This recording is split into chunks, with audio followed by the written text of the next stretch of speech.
I'll stop. I will let her. Okay, I gotta find my screen here. Here we go. Upload. All right, it's not letting me choose a screen. Let me try this again. That's where I am. Here we go. Come on. There we go. All right. Sorry about that. Little pilot error early in the morning. So I just wanted to say thank you all for being with us this morning. We have a great group, and that's very exciting. This is my third year. I'm beginning my third year as stewardship chair, and I really think I have the best job in the district because I get to see the results of all these great grant projects. I'll share a few of the wonderful stories that I've had the opportunity to see over the last few years at the end of my presentation. But when I was district governor in West Virginia, I kind of revived our grant program there. So I've been involved with grants for many years. My husband Bob and I have been Rotarians for 20 years and are great supporters of the Rotary Foundation. If you want to see our Rotary Foundation dollars at work, the best way to watch it is through district and global grants.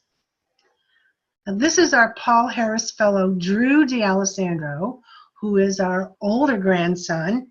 We made Drew a Paul Harris Fellow at my district conference in 2011. One of the advantages of contributing to the foundation, and Bob and I are both society members, is that you get to make other people Paul Harris Fellows as well, so you can share the joy. And then this is our Maryland family. This is the Shark family in Maryland. This is Mark and Erica is a Paul Harris Fellow, which we made her 2 years ago, and little Carson, who just turned 2, and he's a Paul Harris Fellow last year at a Roanoke Valley Club. So we share our love of Rotary just as often as we can. I thought maybe we'd just take a little break from the monotony of all the information that we're putting out there this morning and let you see what a 2-year-old teething Paul Harris Fellow looks like.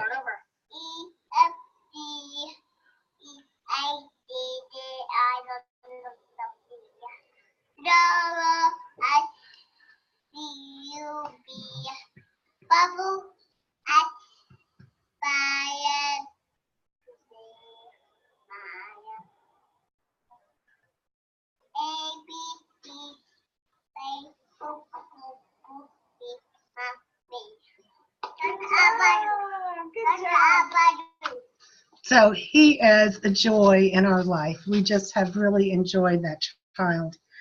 And he is a Paul Harris Fellow, even though he's not sure what that means at this point. So let's get on to the more serious stuff here. Let's move on to stewardship. With the role of the Stewardship Committee, we are basically making sure that the purpose of the district grant is met.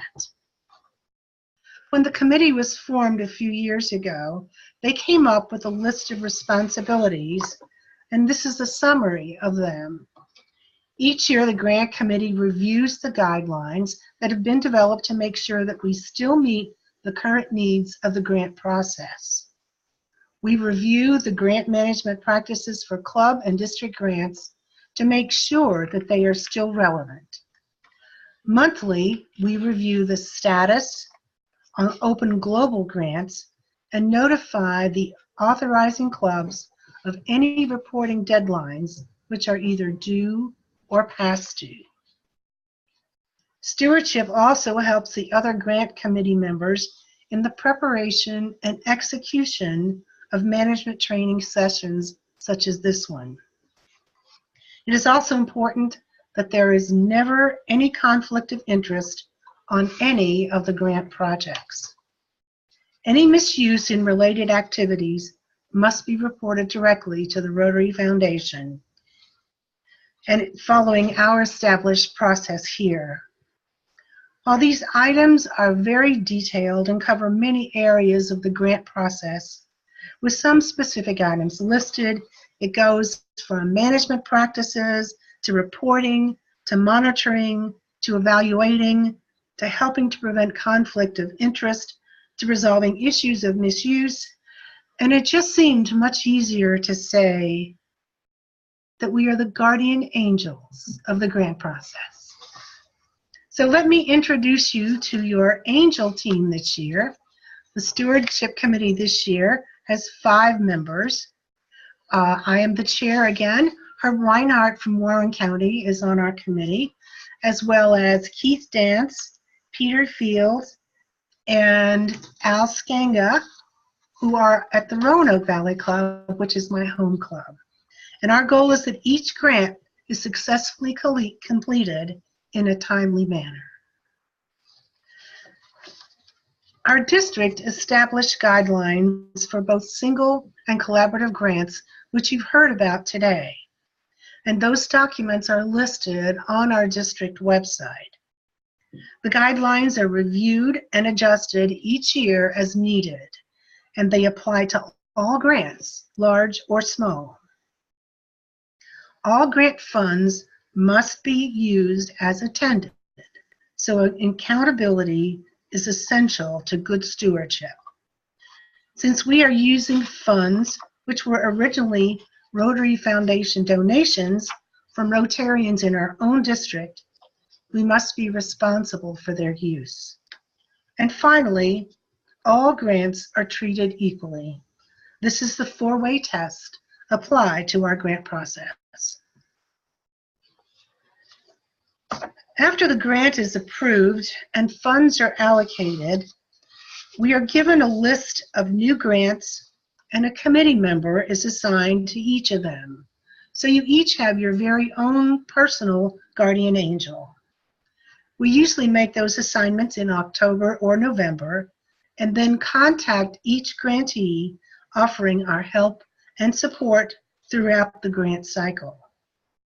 When progress and final reports become due, you will get a friendly reminder from them. If you have questions or run into problems along the way, your team member is there to help you.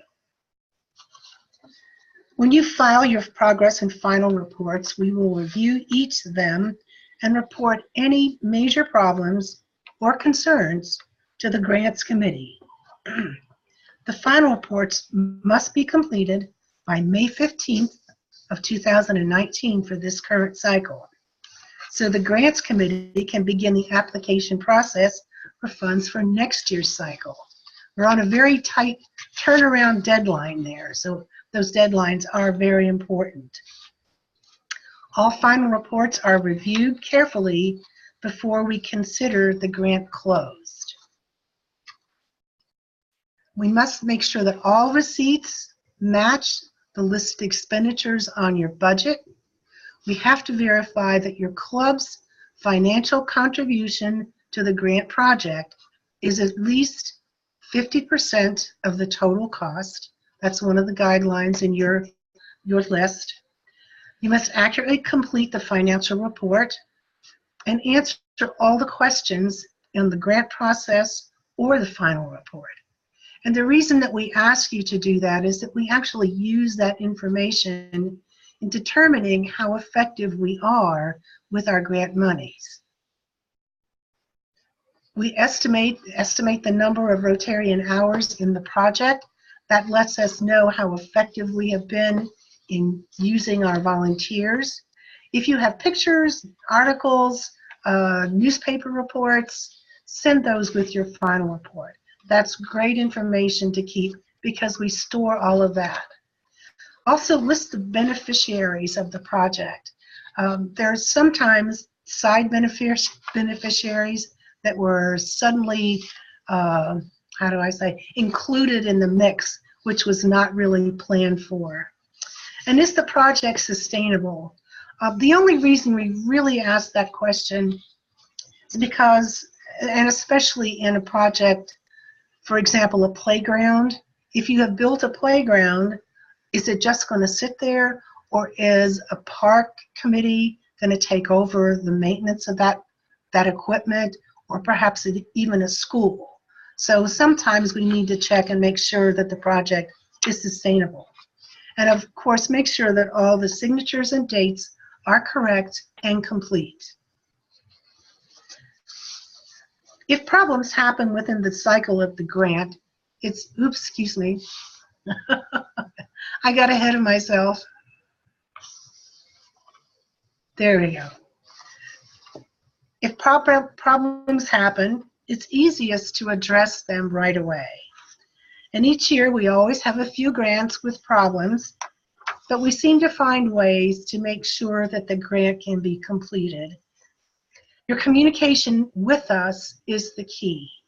If for any reason you are not able to complete your grant by the deadline, you will not be eligible for a grant in the next cycle. If you complete your grant prior to the deadline, please file your completed final report at that time. And the most important reason to honor the deadline is the fact that we cannot apply for next year's grant funding until this year's grants are closed. This year we have 33 grants to close by May 15th, so accurately reporting your grants information will make the process go much easier. Accountability is one of our favorite words in stewardship. Each year, the grant committee reviews the guidelines and makes changes as needed. This 4-page document contains everything you need to know for the current grant cycle. The section labeled Accountability relates to the stewardship portion of the process. Here are a few things that were often overlooked in the grant process. We are jointly responsible. We are a team to complete this process. So don't be afraid to contact your guardian angel if you need assistance. The club controls the cash. That's exactly how you manage the project. Do not give the money to another organization. Use it to purchase items with a valid invoice which is made payable to your club. If you feel you can't complete the project on time, then please contact us immediately. If you complete your project and spend all your funds, your final report is due within 2 months or 60 days of the date when the last dollars were spent. And again, let's emphasize the deadlines again, the reporting dates. The final report is due by May 15th of 2019. Our success with the grant program is directly related to your success with your grant project. So these deadlines are very, very important. There are online forms for reporting, and they can be found on the district website underneath the Grants tab. If you have difficulty locating those, just let us know. We'll be happy to help you.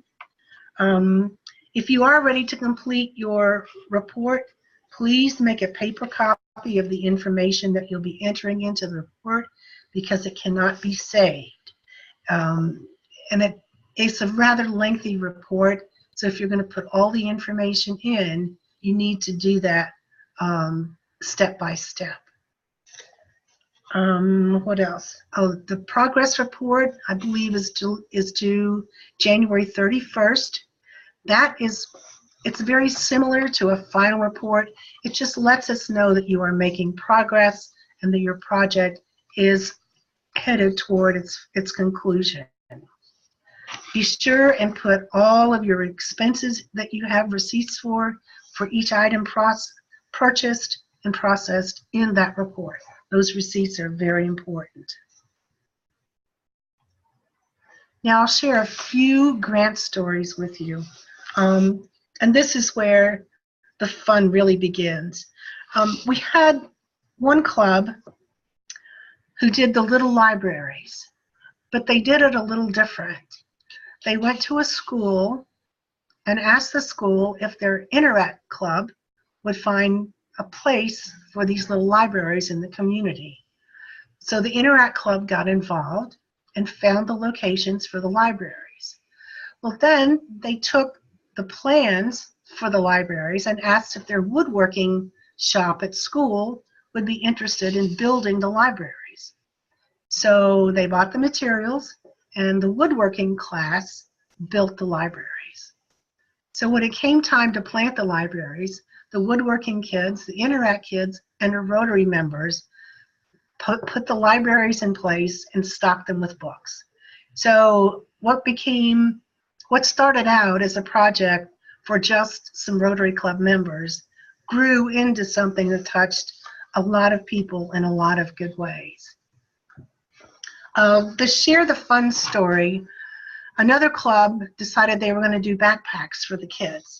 So they started the process, and in the meantime, they learned from the school nurse that they were short on medical supplies, and that happened very often. That was one of the overlooked items in the school budget. So they started bringing Band-Aids and creams and lotions to the school. Well, then they also learned that the smaller kids, the younger kids that came earliest, didn't have chaperones. They just got dropped off and had to walk up to the front door.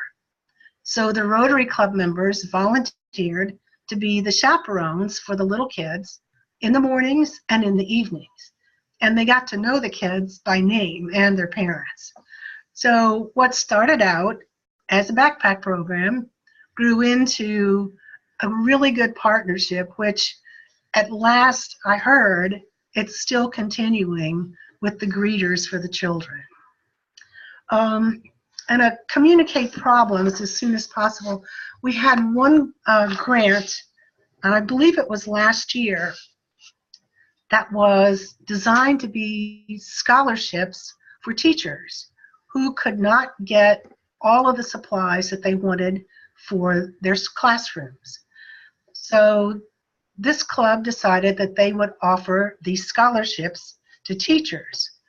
Well, and I believe they also involved their Interact club, if I'm not mistaken, in this process. But what their issue was actually reporting the accountability section. So they came up with a system where the teachers created an invoice to be given to the club, and that invoice was supported by their receipts for the items that they purchased. Then the club could pay them and have all of the accountability that they needed for that grant. So it worked out great. There are lots of other stories, lots of other successes, some bumps along the way also. But I think in the long run, when you see the benefits of these district grants and the global grants, it's really heartwarming to know that the dollars that we give to the Rotary Foundation come back to us in such a powerful way. So are there any other questions for any of us?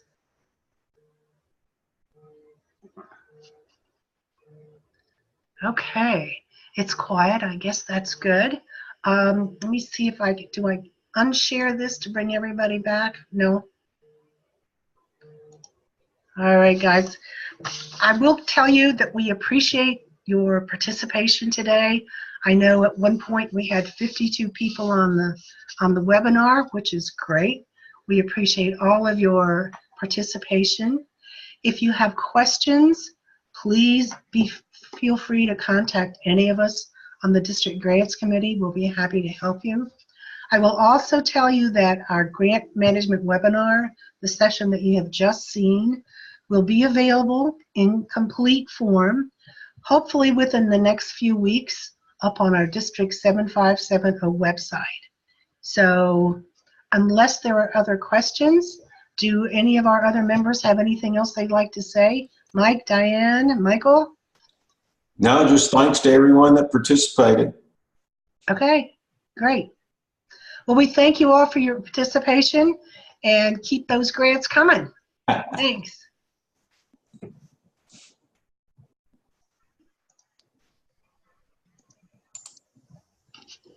Still on, so hang on here.